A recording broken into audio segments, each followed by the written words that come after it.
Join us today on Beyond the Lair, where we speak to Hemikolis, Pam Baker from the Squamish Nation, who speaks about matriarch leadership, lessons from sports, fashion, and leading the next generation.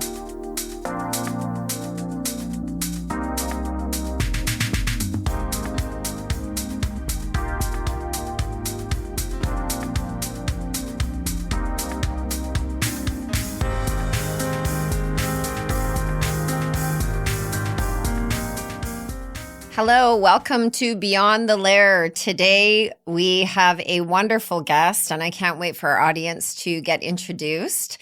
But first and foremost, my name is Gina Jackson Montgomery. I am a proud member of the Seashell Nation. My traditional name is Cetacia, and I want to welcome you here today and like to introduce my co-host.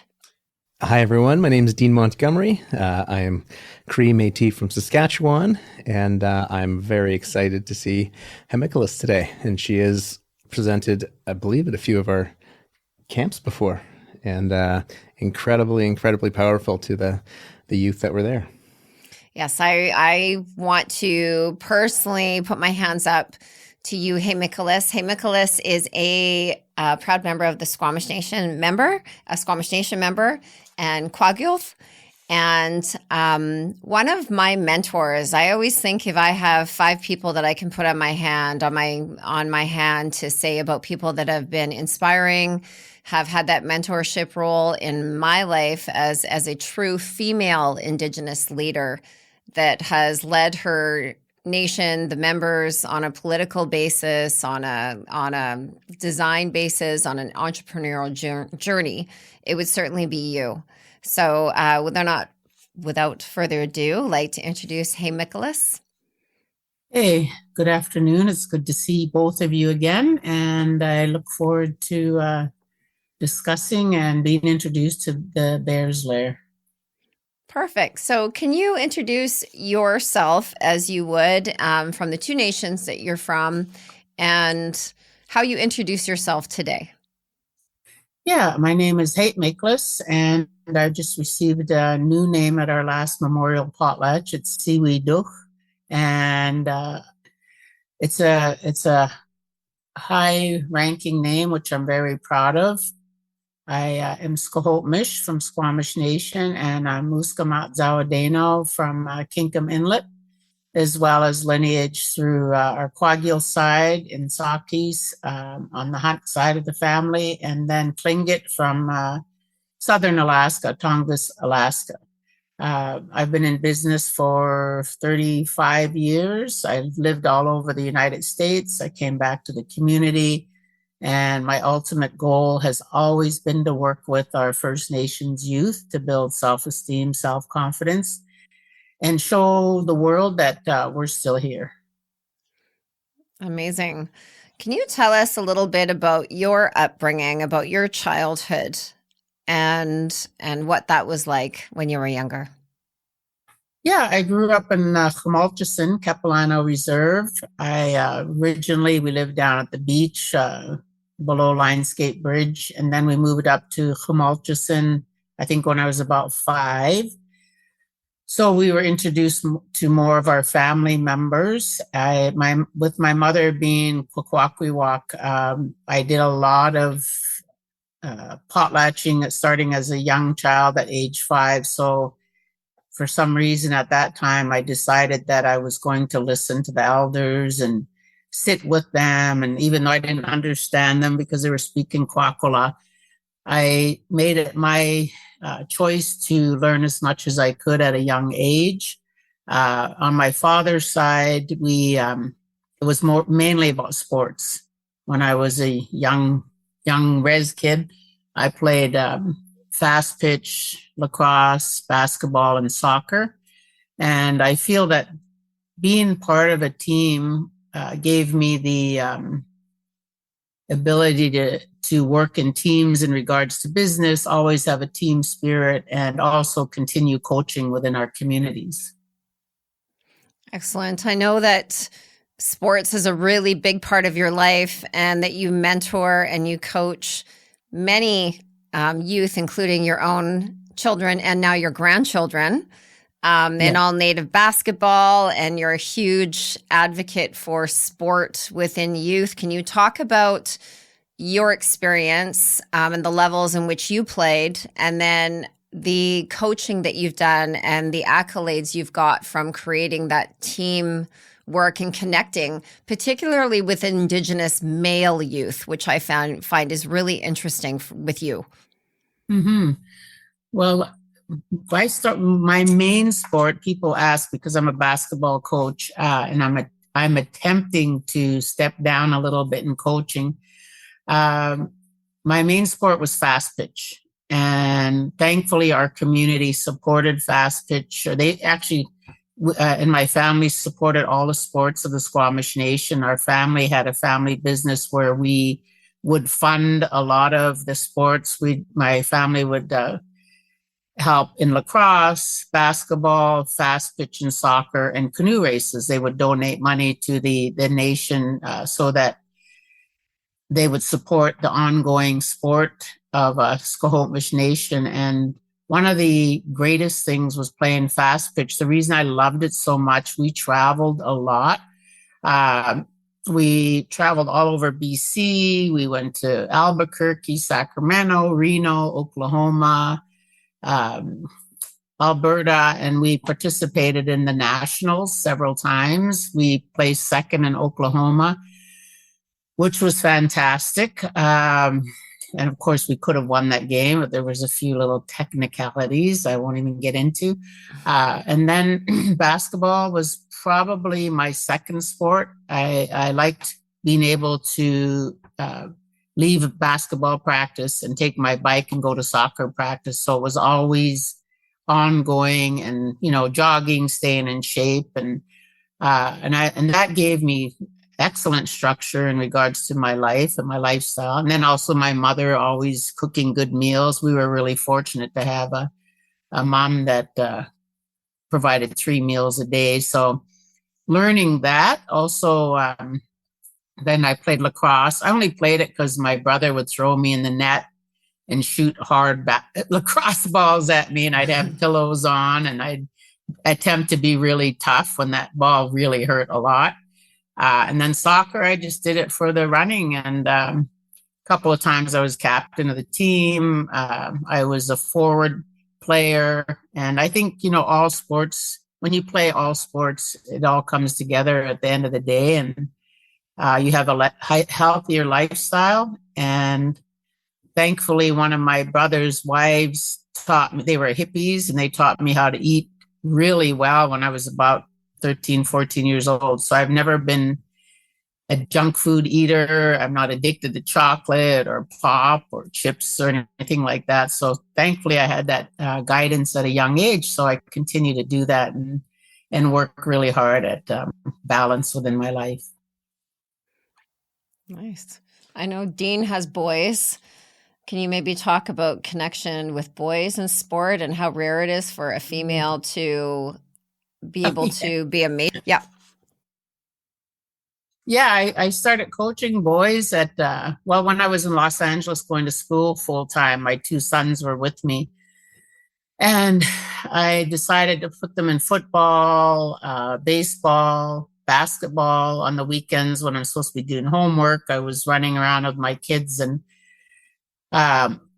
I decided to start coaching my youngest son YMCA, so you had to be certified. So it was real easy to get certified to be a coach because basically they needed coaches. So I started coaching my youngest son when he was about 5, 6 years old in basketball. And it was really a lot of fun.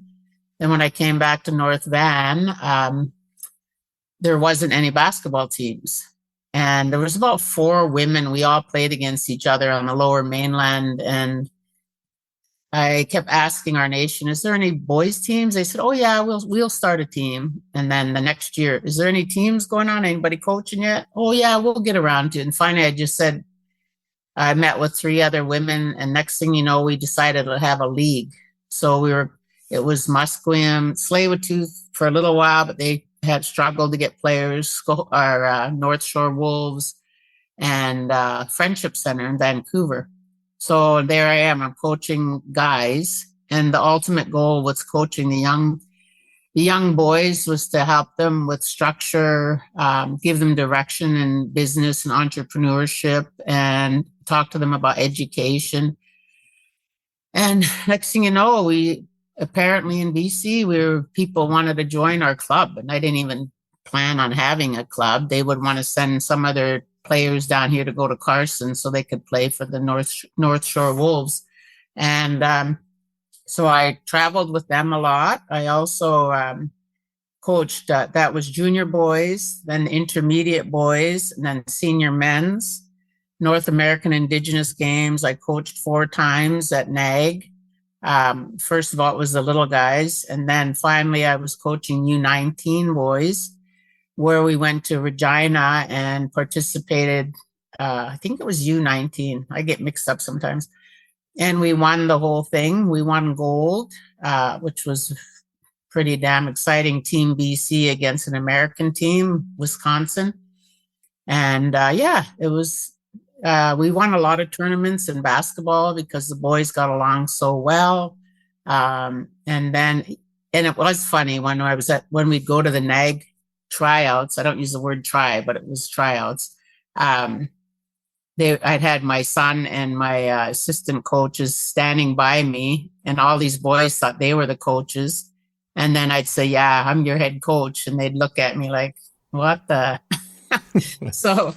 Thankfully, I was head coach, and my son Desmond was my assistant coach, which he was my defense, and I had Nathaniel Kirk as my manager, but he was assigned to be offensive coach. So we worked together really well, and the team was one of the best teams I've ever coached from all of the players in BC. Yeah. Wow. And I know you've been coaching for a long time, and you're still very active, I believe. Are you not? Yes, I just came back from Junior All Native.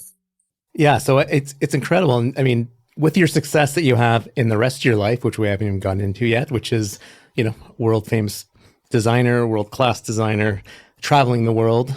It must have started from your youth and traveling with sport. But do you find that is probably where your competitiveness came from and why you're so heavily driven? Oh yeah, that's key. I'm very competitive.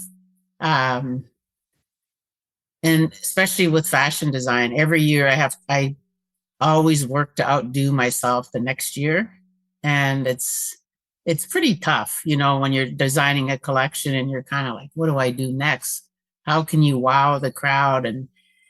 And yeah, that really competitive. I know what the other designer, who they are, the other designers. And so I say, well, how can I be one of the top designers? So I'm always looking at that.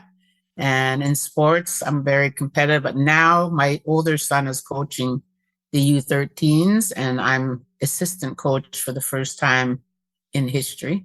And yeah, but it's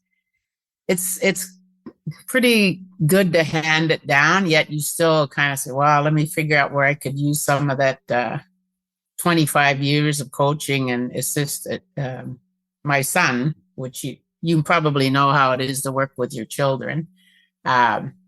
Anyway, yeah, it's very, very competitive. I've always been that way because I had 4 brothers, and I always wanted to win more trophies than them in sports, which I accomplished.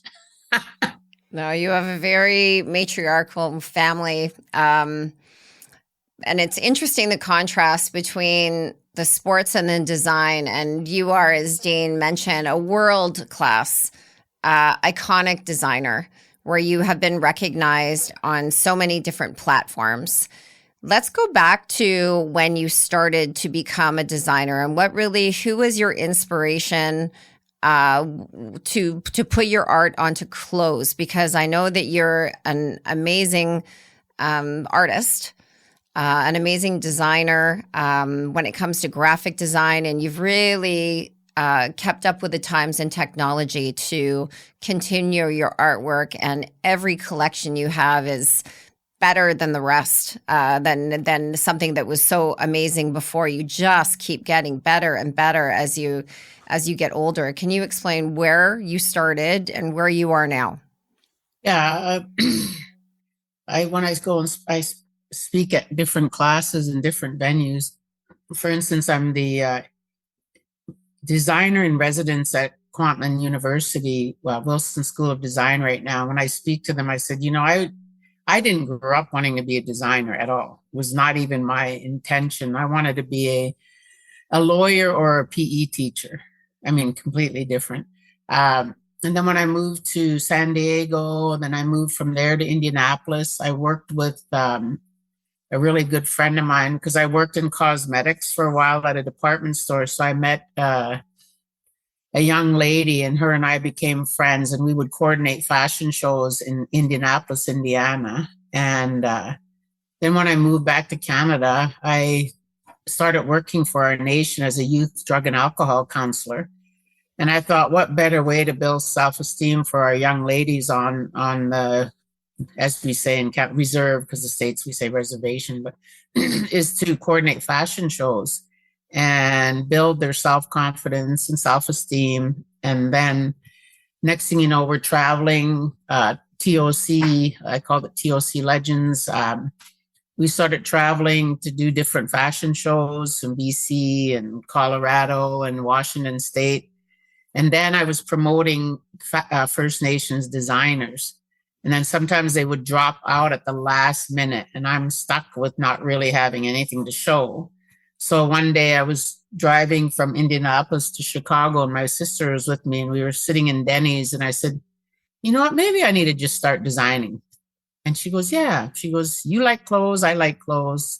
I think that's a good idea. I had no idea how to design, but I knew I loved our button blankets. I loved our quilted blankets. I loved our traditional, regalia. And I said, yeah, that's how I'm going to start. So next thing you know, I think it was about 1986, I started thinking about fashion design. And so I started doing it. I wasn't good at all. And I think, yeah, a lot of people think you're going to jump out there and be really the best in the beginning, but I was pretty, I'm going to say bum. And then one day I decided to go to textile arts and got a 2-year diploma in textile arts because you could never find the fabric here in Vancouver. And then all of a sudden, our career counselor at Squamish Nation said to me, he goes, I see you really like fashion design. Would you consider going to get a degree in New York or LA?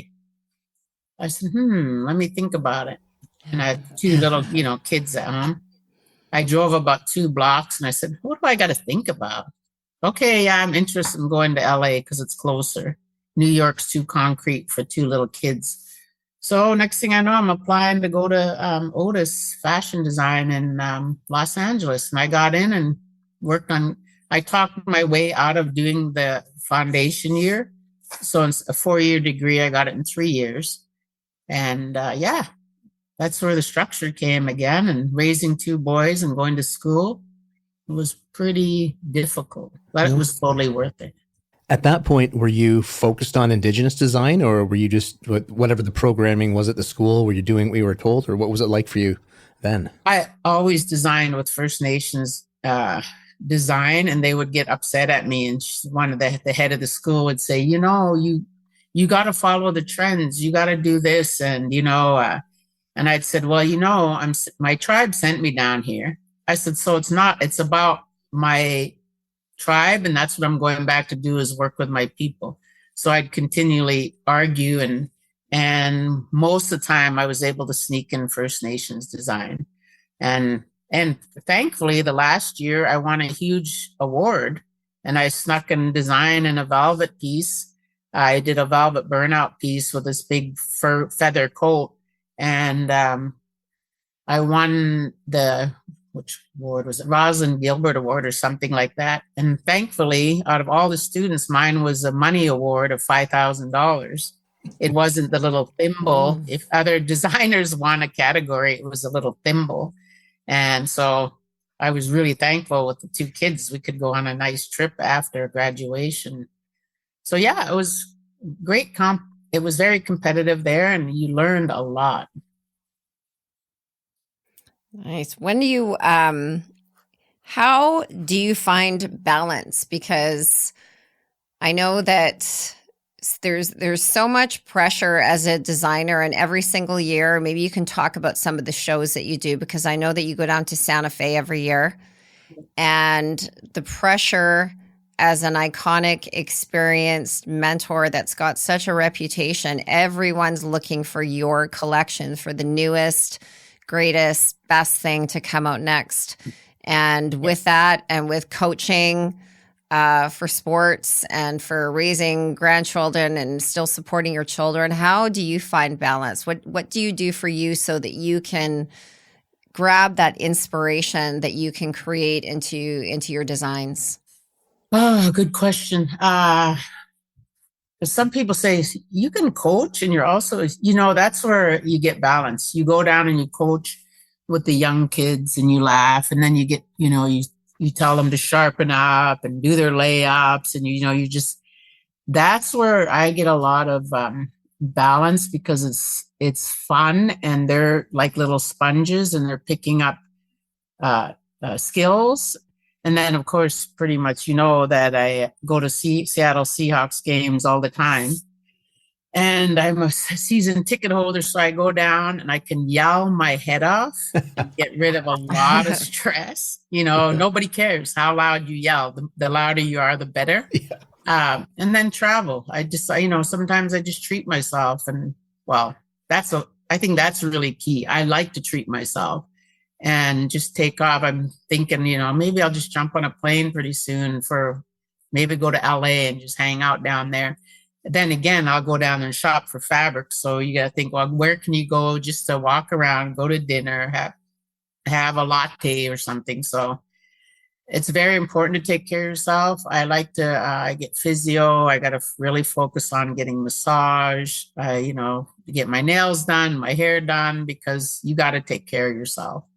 And now that I'm older, you got a lot more doctor's appointments. Yeah. One of the things that I've always been fascinated in, when Gina will show up, and, Gina wears your pieces often at wherever she's presenting or galas. And I mean, they're always showstopper pieces.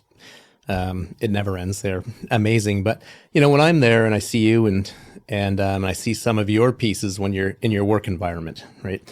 And I'll say, like, look at that one, and you'll say, oh yeah, each one of those, I don't know, patches or pieces of material was hand painted, right? And I'm like, I start thinking about how much time it goes into designing these single pieces.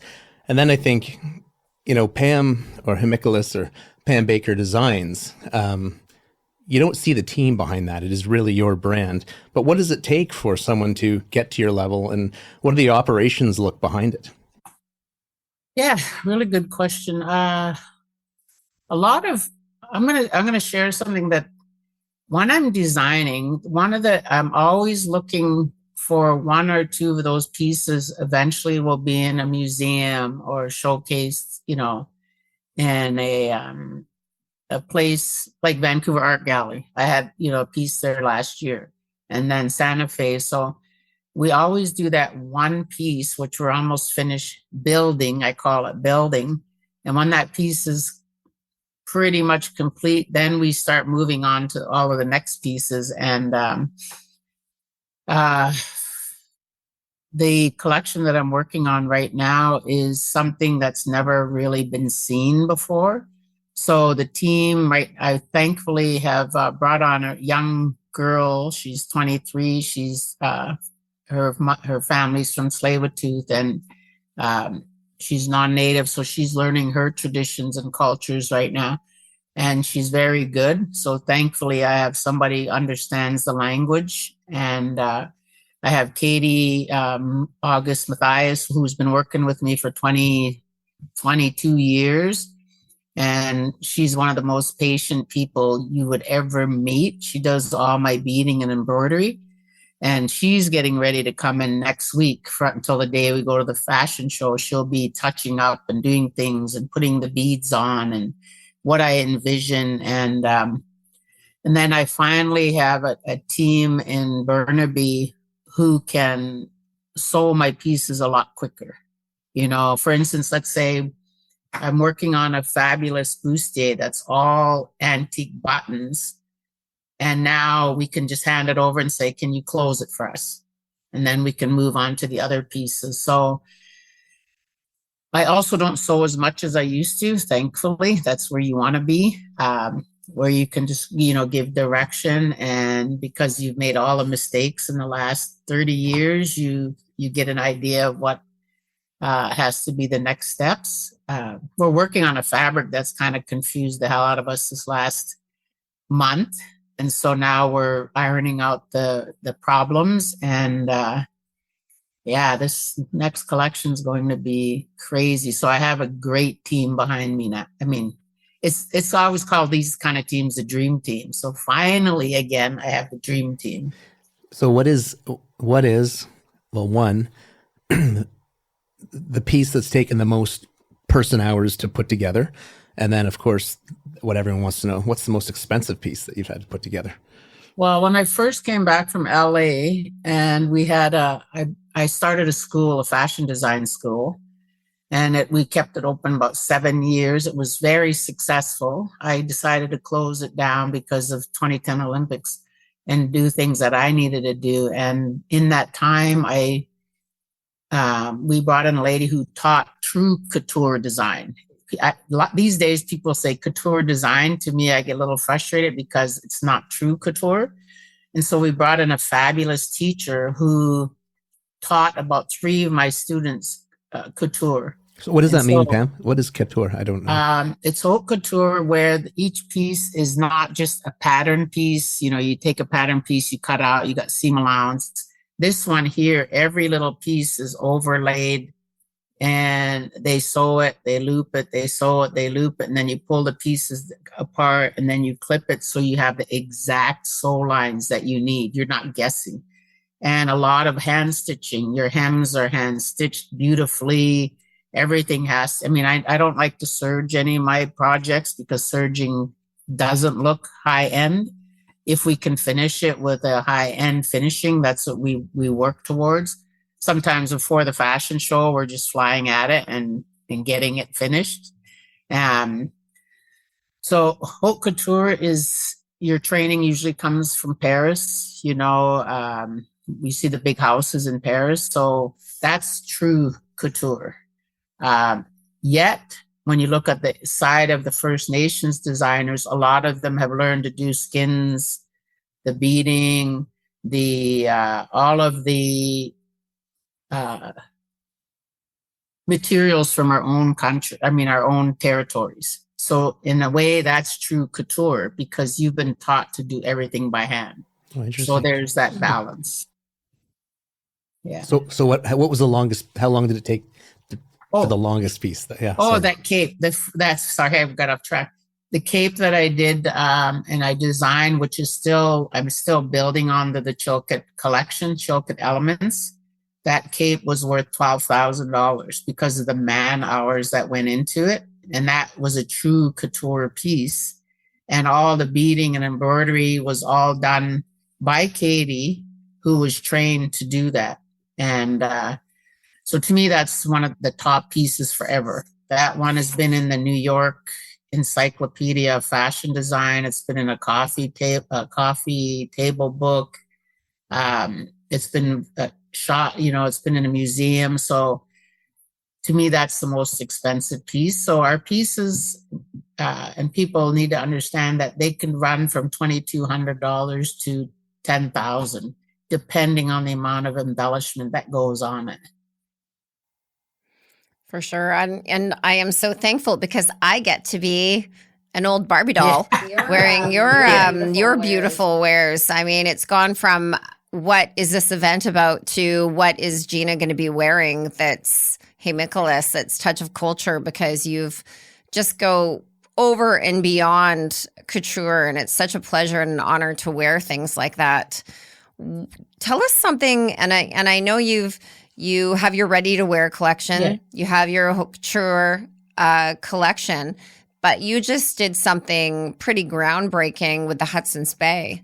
Maybe you can talk about that. Oh yeah, I from one of the Vancouver Indigenous Fashion Week, they had a Native man there that represented the Hudson's Bay, and he asked me if I wanted to have my ready-to-wear pieces at Hudson's Bay, and they also offered me to be in as many stores as I wanted to, but I didn't want to be in too many stores because it could be overwhelming, and I'd have to have more of a staff. So I said I'll do the downtown store. I'll set up there, and it's really great. Uh, we were on the third floor, then we were moved to the second floor. And so I also feel there's a transition going on with the Hudson's Bay. So I'm kind of seeing what's going to happen. And it's been very, very good. The working relationship is great. The employees are fantastic. And now we're going into tourist season. So I have to start doing, what tourists can fit in their luggage. So I've been ordering a lot of ready to wear pieces, and we'll be building on to that. So we'll have it available when we need to restock. So it's a great connection. And also the story behind it is my great grandmother, Mary Ebbets Anislaga. Her and her husband moved to Fort Rupert. That's why, and that's where they opened a Hudson's Bay company there. So there's some people who are not happy with Hudson's Bay, but there's a lot of us that have had major positive experiences. So that's another reason I went in, because our family, the Hunt side, has had a positive experience with the Hudson's Bay. I love to go in, and I've seen it, and I'm so proud. And I think it brings a lot of pride to not just nation members, but also Indigenous community to know that you're doing something like this. Mm-hmm. And for somebody of your caliber, I've always admired how humble you are. Definitely. You're incredibly humble. Maybe it's from sports, maybe it's been from winning championships, and maybe it's just in your teachings for us as Indigenous people to be humble in what we're doing. But you've got somebody that you've hired that's starting to shift technologically with your brand. And I follow you, of course, as many other people do. But and even at that, you're so subtly promotional, right? So people that know you, that follow you, that admire you. But how is it where you're starting to get more attention from a different audience than that sort of packed target market that you've been selling to or promoting your product to? Let me see here. How comfortable are you with it? I'm pretty comfortable with it. When it comes in, it comes in. When it doesn't, it doesn't. You pretty much, as you know me, Gina, I'm called a serial entrepreneur. I'm always starting different businesses. I've also focused on passive income and collaborations. In regards to the new being on social media, which I didn't even care about before, in the last 3 years, I've hired an individual that knows who I am, and it's just started going crazy. And I thought, holy crap, how am I going to do this? So the new girl that's working with me, eventually she's going to be picking up, and we've developing forms. So I'm not saying, oh, where's that order at? You just go nuts about different things. Then I sit there at nighttime, geez, did I do that one yet? So I think the ultimate goal for me is to, number one is museums. Number two is to let the world know we're still First Nations people are here. And now this is the time for our First Peoples in this world.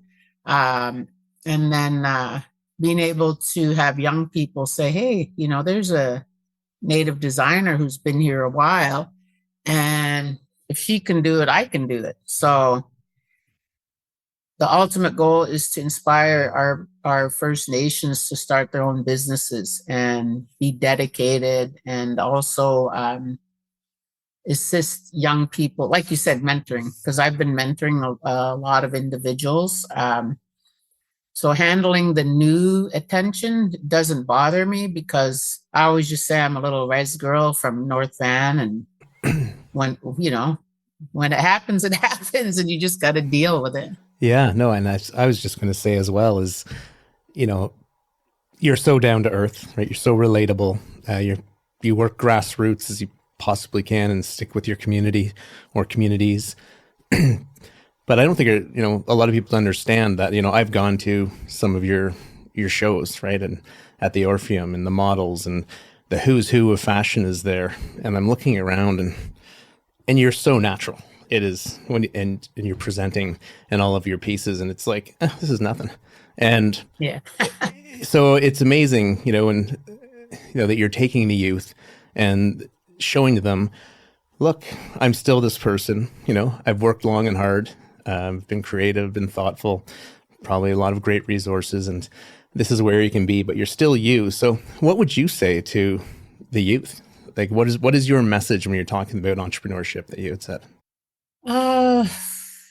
Really don't give up. You will fail many times. I mean, I've failed so many times in the last 40 years. Now I can say 40 years. And do something that you love doing and really care about the people you're working with. Because I've seen designers that walk in and demand this and that. And I'm thinking, what the hell? You don't treat people like that. You treat people the way you want to be treated.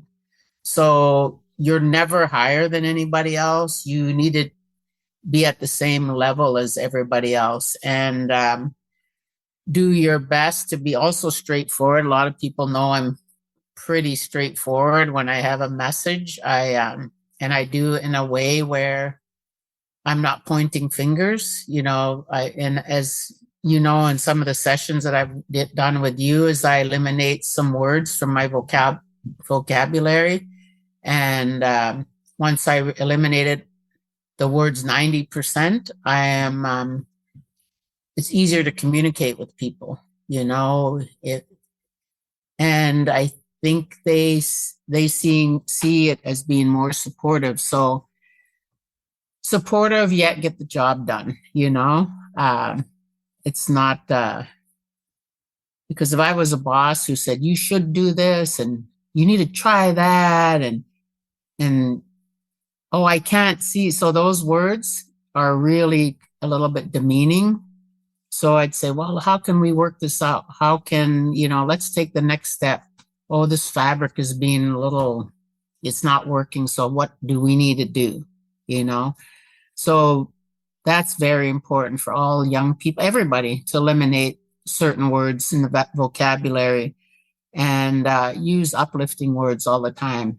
And yeah, you will fail, yet you just keep pushing yourself. I mean, I've been pushing myself a long time. Sometimes I think, what the hell am I doing this for?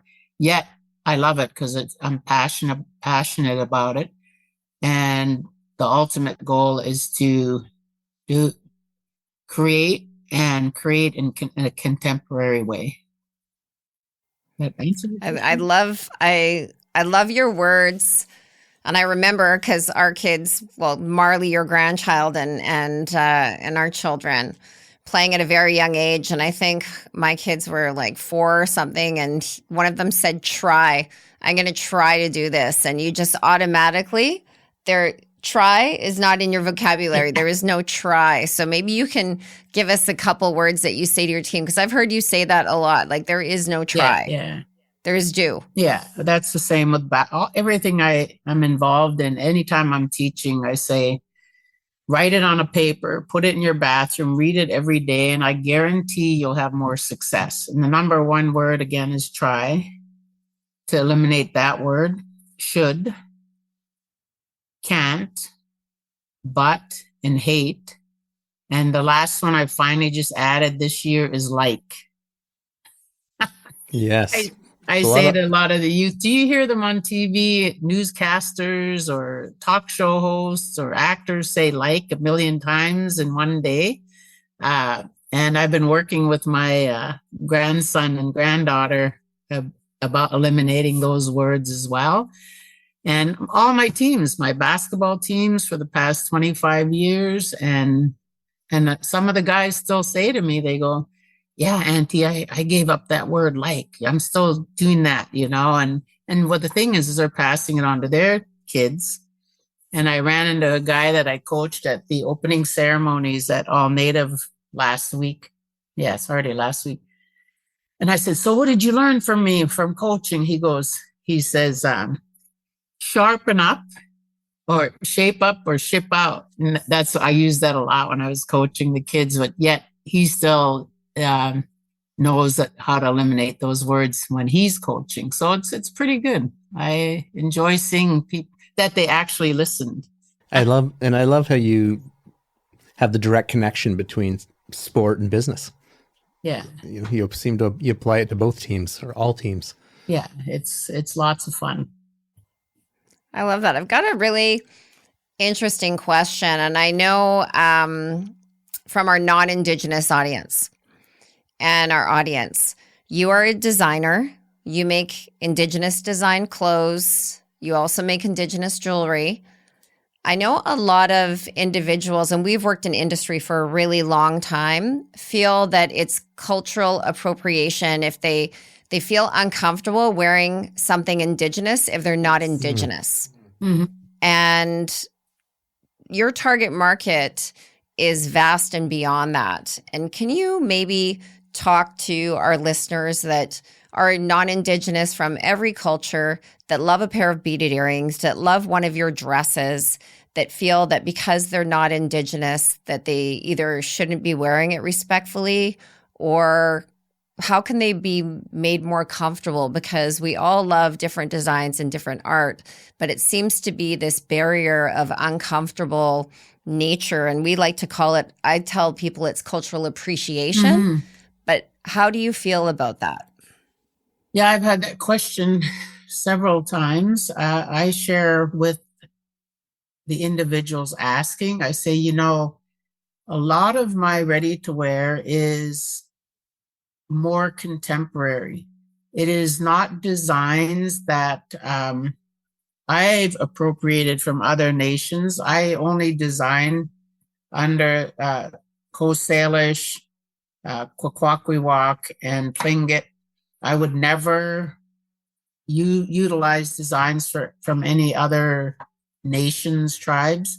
And what the bottom line is, you are wearing something that's contemporary, and you're proud. If you're proud wearing it, wear it, and get excited about it, and that you're supporting a First Nations business, and you're also appreciating the territory you're living in. No, I love that. And I know that with all Indigenous cultures, for example, our animals mean something. So a bear is loyalty, and a hummingbird is a nurturer, and a wolf represents family and loyalty, etc. So I find a lot of non-Indigenous people really connect with those spirit animals, and they're looking. I think everyone's looking for some belonging or some sort of meaning, whether it's cross-cultural or what have you. And I think really what this does is it's about education, and it's about educating that we are all so diverse, and we celebrate each other's cultures. Mm-hmm. So to provide that platform where people feel comfortable in wearing an Indigenous shawl like you have, or a skirt or pants like I was wearing in my last podcast of yours, but having people compliment you on it and not feel like you shouldn't be wearing it because you're going to be up for some sort of criticism, because we really have to uplift each other, and we really have to share this culture.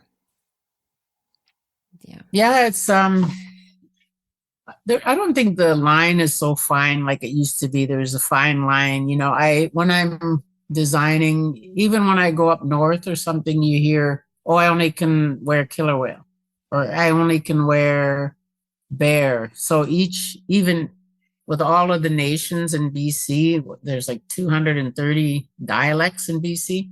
So everybody, actually, I had a question once, or somebody told me, she said, somebody asked me how you can use so many designs.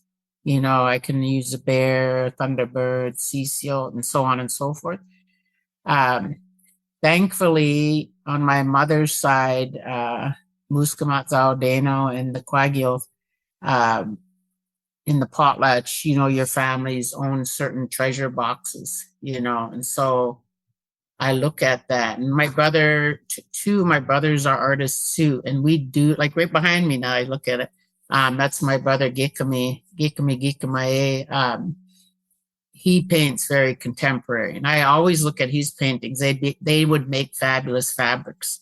But if I said, hey, why don't you? He'd be like, oh, nope, nope. So,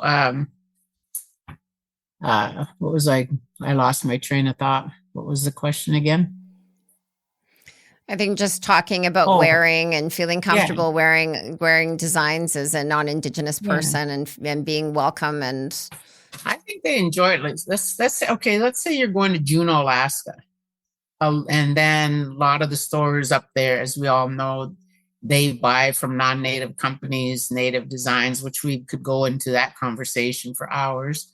Why not? Because they're grabbing those designs. They might not understand it. Why not get it from a First Nations company that the designs are from First Nations company and designer? A lot of the non-native companies, they get the designs from our First Nations, and they're really not supporting the artists in a good way. So I always look at, why not support those companies that are doing the whole gamut? There's several designers who are doing that now, and a lot of people are wanting to wear those designs and are happy to wear. And because it's, for instance, graphic designs. My new collection, I'm finally saying I'm going to look at our baskets, what baskets our grandmothers had wove, and the Salish side. So good portion of my collection will be representing my dad's side. So you're representing your families, and basically how many Coast Salish. And the geometric designs are what Ralph Lauren's been using forever, So bottom line is support those companies and enjoy what you're wearing. If you like it, you buy it, right? If you don't, I agree. You move on to the next. I agree. And most respectful, I think, and I can say this to all people, whether you're Indigenous or non-Indigenous, when you're wearing fashion or you've got earrings or you're wearing something that's a showstopper, stunning, know who the artist is. Mm-hmm. It's a great conversation piece for lots of people. If you are wearing a pair of earrings, I would say, oh, I'm wearing these. Oh, I like your earrings. Oh, these are Giggy's beads. Or this is, hey, Nicholas, Pam Baker. It's a gala gown. That's a wow thing. That's a wow factor. But know the artist that you're wearing. It's great respect to the artist. It's great respect to the culture, and it's a nice conversation piece so that you know that you're respecting. And that's a great way to get around that uncomfortable. I'm not Indigenous, but I'm not wearing Indigenous, but I'm wearing Indigenous. Mm-hmm. How do people get a hold of you? Best way to get a hold of me is through Instagram and Facebook. I don't have a website because I have realized I get more of an audience on social media. You can get a hold of me at Hate Makeless Pam Baker on Instagram. You can get an idea of what I design or how I design. And then also you can email me. And what happens is when somebody is interested, my girl who does it, she reminds me to get back to people, because how many of us can go on Instagram, LinkedIn, Facebook, and stay up with messages? So she red flags me when I need to pay attention to something, or an inquiry. Excellent. And then what are we looking at for next? What's next? Santa Fe. What's next for you? Santa Fe. I'm traveling down there May 1st to the 6th. It's their first fashion week, and then they're still going to do Santa Fe Indian Market. So there's 2 events. So I also have a show. I'm going to be the featured artist for the Harmony Arts Festival in West Van. So that's great. My pieces are going to be shot next week. So the main one's being finished now. So there's a photo shoot coming up, and then there's going to be a lot of advertising for Harmony Arts Festival. And then I will have pieces in the Ferry building, and you'll be able to buy product there. And then we're doing a show, another one. I have 5 shows this year, which I said I would only do 2 a year. So I just got to do it. And I'm looking forward to my outfit for the BC Achievement Awards again this year. Right. Very excited about that. That's right. Well, thank you so much for your time today. We could talk for hours. You are a personal friend. You're a mentor. You're just the most amazing human. And I love spending the time with you. So thank you so much to Hemikolis. And follow us, download this episode, follow us on social media. We are Beyond the Lair. And follow us on Instagram and Facebook and LinkedIn and TikTok, and live your dream, find your purpose. Yeah, that's right. Thank you so much, Hemikolis. Keep on keeping on.